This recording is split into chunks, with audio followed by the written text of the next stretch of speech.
Sud Radio, l'invité politique, Jean-Jacques Bourdin. Bonjour à toutes et à tous. Vous voulez savoir? Alors parlons vrai ce matin avec Robert Ménard, le maire de Béziers. Robert Ménard, bonjour. Bonjour. Alors, nous allons beaucoup parler de délinquance des mineurs, notamment. Vous connaissez bien, vous êtes maire d'une grande ville, vous êtes confronté à cette nouvelle réalité, cette délinquance et cette violence des mineurs. Gabriel Attal, Premier ministre, est Premier ministre depuis 100 jours. Nous publions un sondage IFOP fiducial pour Sud Radio. 49% des Français sont satisfaits ou plutôt satisfaits de Gabriel Attal, de son action, et 51% mécontents ou plutôt mécontents. Alors, est-ce que vous êtes satisfait ou mécontent de son action? Difficile de juger en 100 jours? Oui. Je trouve qu'il a fait des choses plutôt bien. Sur l'agriculture, honnêtement, il s'en est pas si mal sorti que ça. Moi, j'avais été séduit par sa façon d'être ministre de l'Éducation nationale. C'est un peu plus compliqué quand tu es quand même sur un seul créneau, tu peux avoir un peu de suite dans les idées. Et ensuite, il faut dire qu'il a un chef de l'État qui lui laisse pas d'espace pour respirer. Tu as quand même le sentiment, on n'a pas le sentiment, la certitude qu'Emmanuel Macron, le premier qui lui fait un peu de l'ombre, ça va mal se passer. Je pense qu'il est coincé sur ça. Moi, j'ai plutôt un a priori sympathique. Maintenant, il faut faire comme il a fait à l'Éducation nationale. Il faut prendre des mesures et les appliquer. Mais à l'Assemblée nationale, c'est plus facile. À l'Assemblée nationale, à l'Éducation nationale, c'est plus facile. Parce que on gouverne par décret à l'Éducation nationale. D'ailleurs, je ne sais pas si vous avez remarqué, mais depuis que Gabriel Attal est Premier ministre, il y a très peu de lois votées à l'Assemblée nationale. Parce que comme il n'y a pas de majorité, il y a très peu de lois. Moi, je serais député, ça m'exaspérerait, et ça exaspère ma femme qui est députée. Mais en même temps, je serais à sa place, je ferais la même chose. Qu'est-ce que tu fais si tu risques de te faire casser la figure chaque fois que tu rentres dans l'hémicycle? Tu te dis comment j'évite ça, quoi. Bien, Gabriel Attal s'attaque à l'affaiblissement d'autorité. C'est une priorité. Affirmer l'autorité de l'État, l'autorité républicaine, c'est aujourd'hui une priorité. Ah ben c'est pas aujourd'hui, c'est que ça fait un paquet d'années que c'est une priorité. Oui. Le problème, c'est que ils sont pas au pouvoir depuis hier.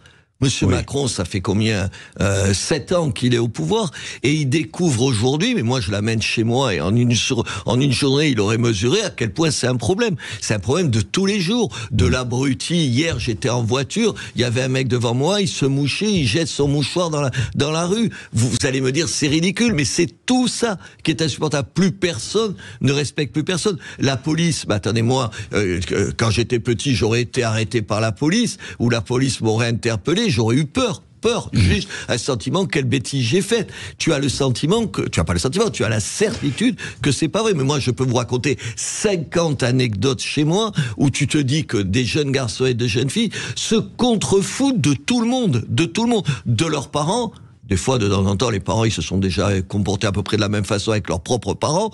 Jusqu'à moi-même, quand je les convoque à la mairie, je convoque à la mairie des gens, vous savez, pour des rappels à l'ordre. Vous savez ce que c'est, un rappel à l'ordre? Un maire, il a le droit de convoquer un gamin qui a fait une bêtise quand ça relève pas de la justice. Je le dis 10 fois.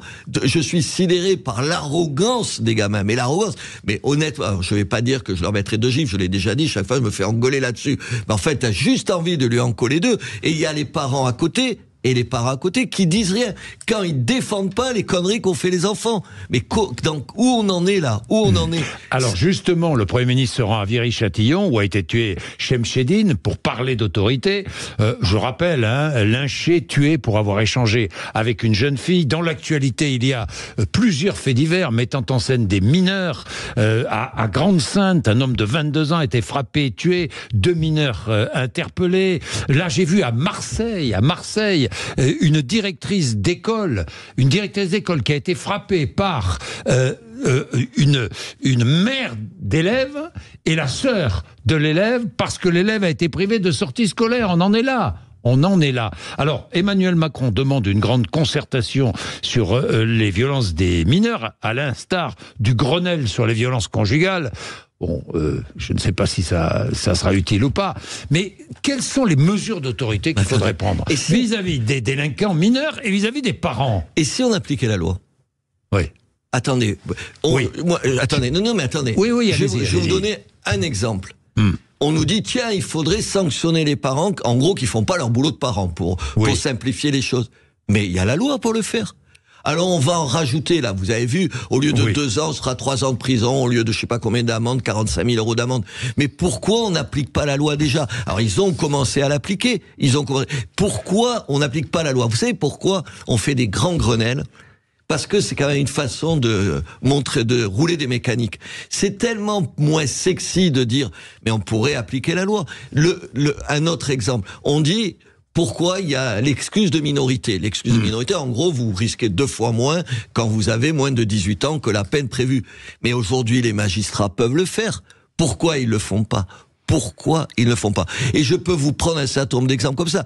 Mais si on commençait à faire les choses en France, mais en France, et vous savez, tout à l'heure, vous parliez des lois. En France, on invente toujours une loi de plus. Une loi de plus. Je vous donne un autre chiffre, je ne veux pas vous assommer de chiffres, mais quand même, parce que je l'ai lu et ça m'a sidéré. Il y a eu un peu plus de 1600 mineurs, on parle des mineurs là, 1600 mineurs qui ont été arrêtés, vous savez, après les émeutes. Vous savez combien il y en a qui ont été condamnés? 10%. 1 sur 10 a été condamné. Autre question que j'aimerais savoir, c'est combien dans ces condamnations ont été appliquées. Juste ce chiffre-là. Ce serait encore moins de 10%. Mais voilà, appliquons la loi. Mais oui, mais alors ces mineurs condamnés, condamnés à quoi? On va pas les condamner à la prison immédiatement, on va les envoyer dans des internats. J'ai vu qu'il y a des propositions placées dans des établissements de protection judiciaire. Mais pourquoi pas la prison? Ah bon, ok. Mais pourquoi pas la prison? Alors donc la prison. Attendez, aujourd'hui, tu as moins de 13 ans, tu peux pas aller en prison. Non. En tout cas, attendez, tu peux même pas avoir de... Pourquoi? Parce que vous pensez qu'il y a un certain nombre de gamins, enfin, vous promenez dans la ville. Moi, je vois des gamins qui ont 10, 11, 12 ans, qui sont des dangers publics. Qui, quand ils sont à 3 ou 4, peuvent faire peur à n'importe quelle fille qu'ils croisent dans la rue. Pourquoi on parlait d'excuses de minorité? Parce qu'à 17 ans, aujourd'hui, tu es pas un adulte. Alors, tu es un adulte pour plein de choses, sauf devant la justice. Pourquoi on met pas un certain nombre de gens en prison? Et pourquoi, dès que vous faites... Jean-Jacques Bourdin, quand vous êtes condamné pour une première condamnation à une peine de prison de moins de 6 mois, tu ne vas pas en prison. Pourquoi? Pourquoi tu ne vas pas en prison? Attendez, c'est pas une dictature. Je vais pas vous prendre l'exemple de Poutine. Aux Pays-Bas, les Pays-Bas, c'est un pays libéral. Enfin, vous êtes comme moi. Vous pensez pas que c'est une dictature. Non. Aux Pays-Bas, tu prends 1 mois de prison, tu fais 1 mois de prison. Tu prends 2 mois, tu fais 2 mois de prison. Vous faites à quoi vous êtes condamné.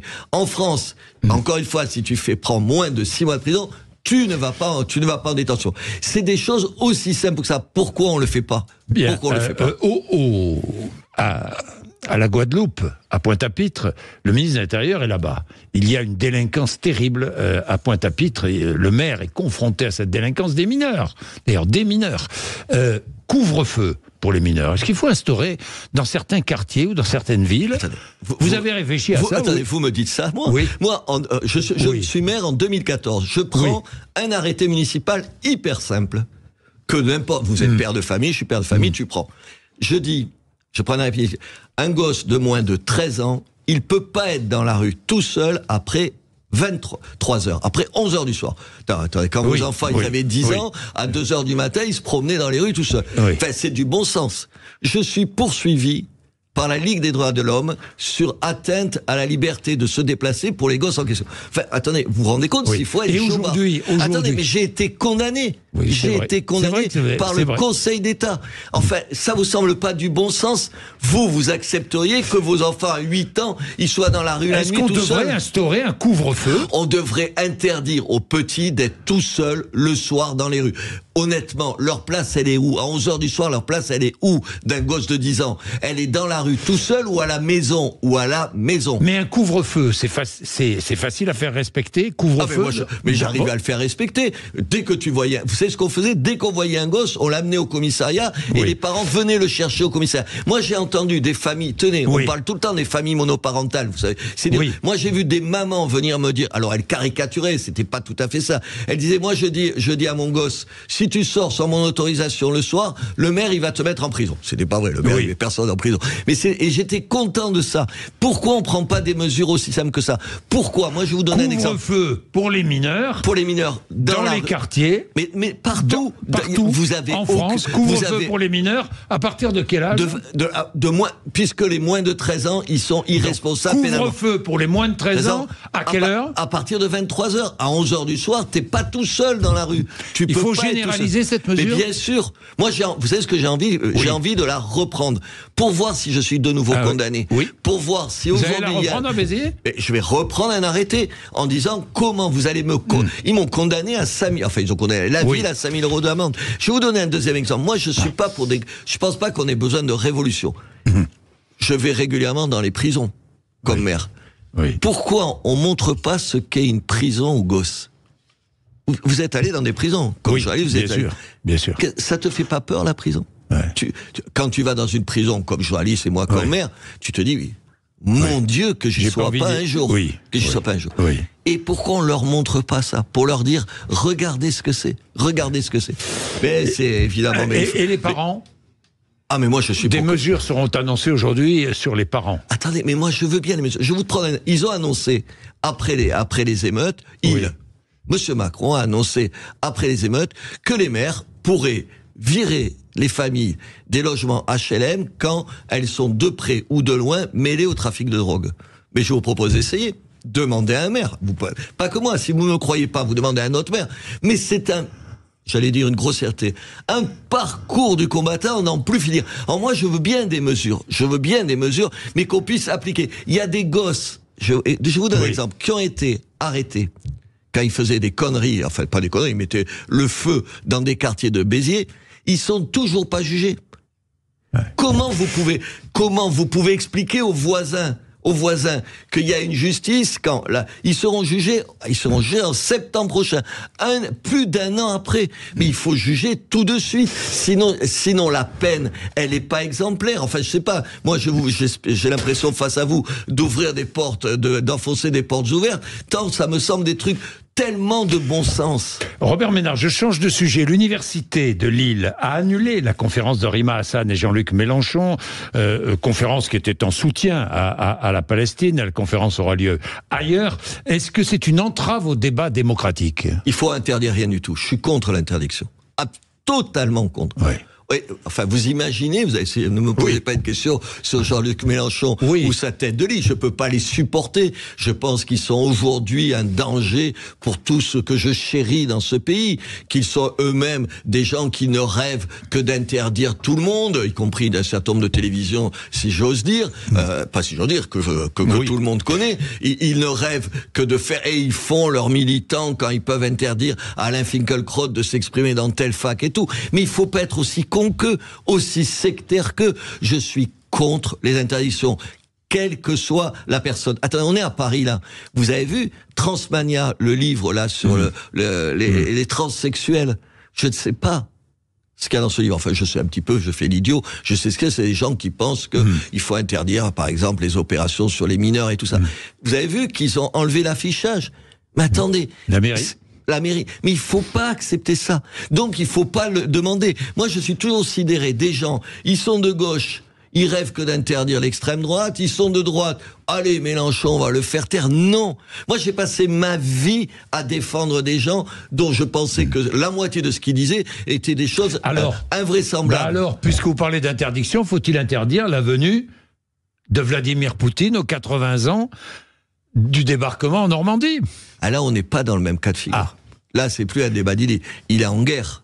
Il a envahi un pays qui s'appelle l'Ukraine. Non, moi je suis pour que sur le débat d'idées, vous interdire d'accès dans votre studio à qui vous refuseriez d'entendre. Oui, un mec qui ferait l'apologie de je sais pas quoi. Mélenchon, vous pouvez pas dire, attends, il est insupportable, il a des propos qui frisent l'antisémitisme, mais il faut le recevoir, débattre avec lui, s'engueuler avec lui, mais pas le faire taire de façon autoritaire. Dites-moi à propos de l'Ukraine et de la Russie, Robert Ménard, pourquoi l'Occident, je vous pose cette question parce que je me la pose, et puis beaucoup se la posent, et Volodymyr Zelensky a mis le doigt dessus. Pourquoi l'Occident intercepte-t-il les missiles et drones tirés sur Israël par l'Iran et ne le fait pas pour les missiles et drones russes tirés sur l'Ukraine?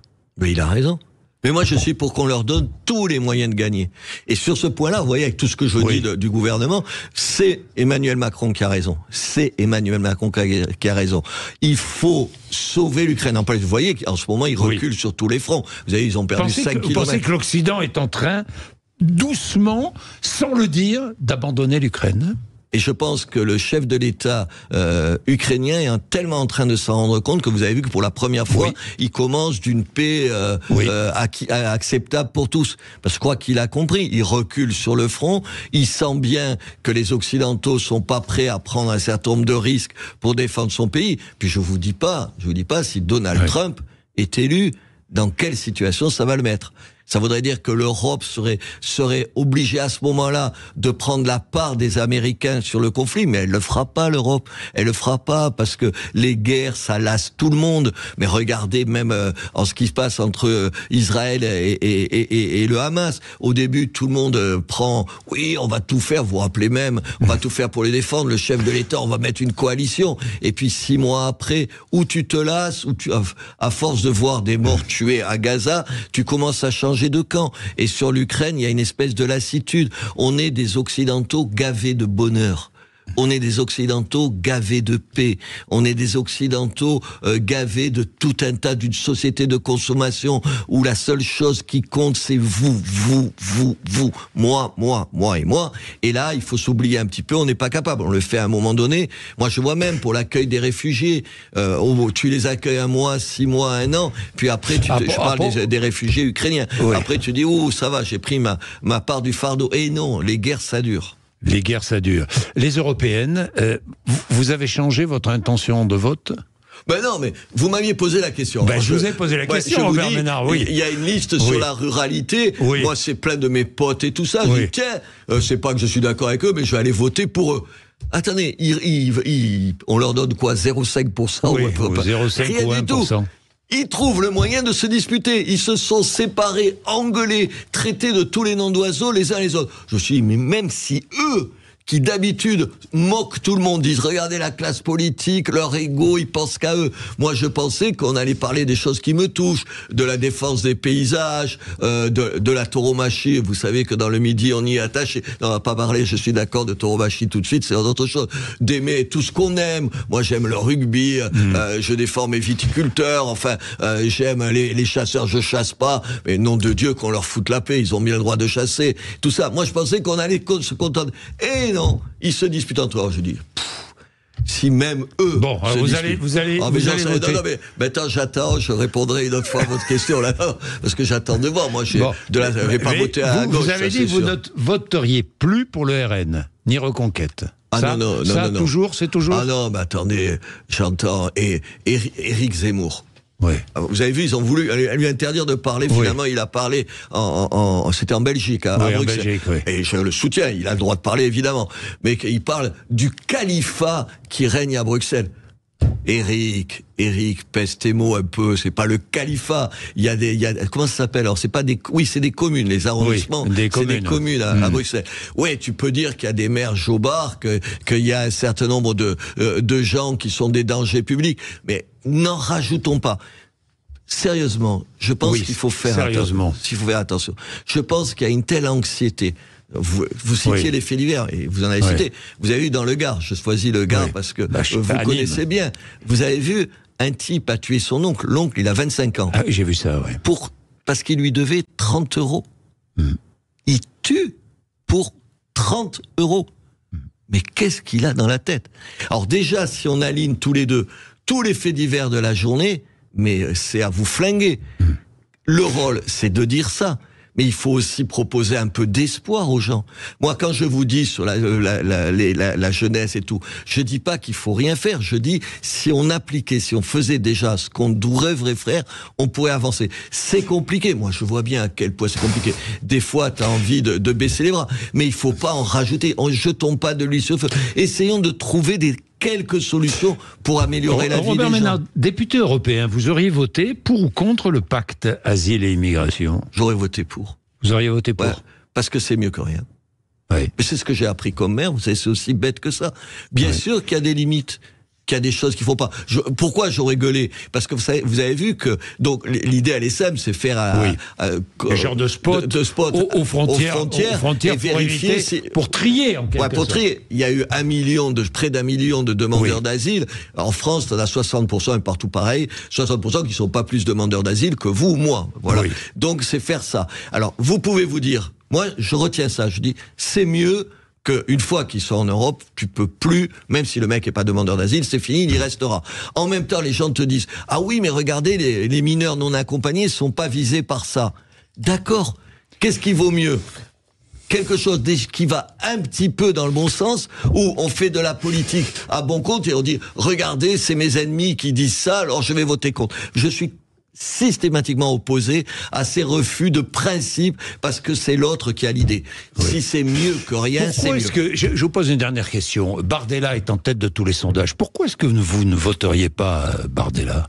Parce que sur 2 ou 3 questions, je suis vraiment en désaccord, mais ça date pas aujourd'hui. Avant, j'ai même appelé à voter pour eux, pour Marine Le Pen, alors que j'avais les mêmes désaccords. J'ai un désaccord fondamental sur toute la politique sociale. Je ne supporte plus les gens qui font des promesses dont ils savent pertinemment qu'elles seront pas tenues. Oui. Aujourd'hui, tu pouvais être pour la retraite à 60 ans pour la gauche ou la retraite à 62 ans pour les RN. Personne ne reviendra sur la retraite aujourd'hui à 63 ou 64 ans. C'est mentir aux gens de leur faire croire. Dire aux gens, on va augmenter le SMIC comme ça, ce n'est pas vrai, c'est pas aussi simple que ça. Je le mesure tous les jours comme maire. Ça, c'est le premier gros désaccord. Et le deuxième gros désaccord, c'est pour la politique extérieure. Pardon, aujourd'hui par rapport à Éric Zemmour dont vous parliez tout à l'heure, ils ont soutenu le Rassemblement national, l'Ukraine, mais c'est toujours du bout des lèvres et tout. Il y a une fascination pour les hommes forts. Là, ça a été Poutine. Orban, enfin vous vous rappelez, le président hongrois, tout le monde allait là-bas se prosterner devant Orban, c'était une espèce de la Mecque de la droite et de l'extrême droite, qu'il fallait avoir l'onction d'Orban. Vous avez vu, il est pro-russe, il attente à tout un tas de libertés, y compris à celle des homosexuels. Attendez, vous pouvez quand même penser que tout ça c'est des acquis de la démocratie. Donc pour ces raisons-là, je peux pas. Pour ces raisons-là, je peux pas. J'ai envie d'avoir une droite ferme mais réaliste et qui nous raconte pas des cracks, le sachant et sachant qu'elle le fera pas. Vous savez pourquoi les gens aiment pas la politique? Parce qu'ils savent maintenant qu'il y a tout un tas de choses qu'on leur dit pour leur faire plaisir, vous savez, dans le sens du poil, dont on sait pertinemment qu'on le fera pas. Et ça, c'est pas possible. Merci Robert Ménard, merci d'être avec nous ce matin, 8h57. Vous réagissez à ce qui vient d'être dit, 0826 300 300, à tout de suite.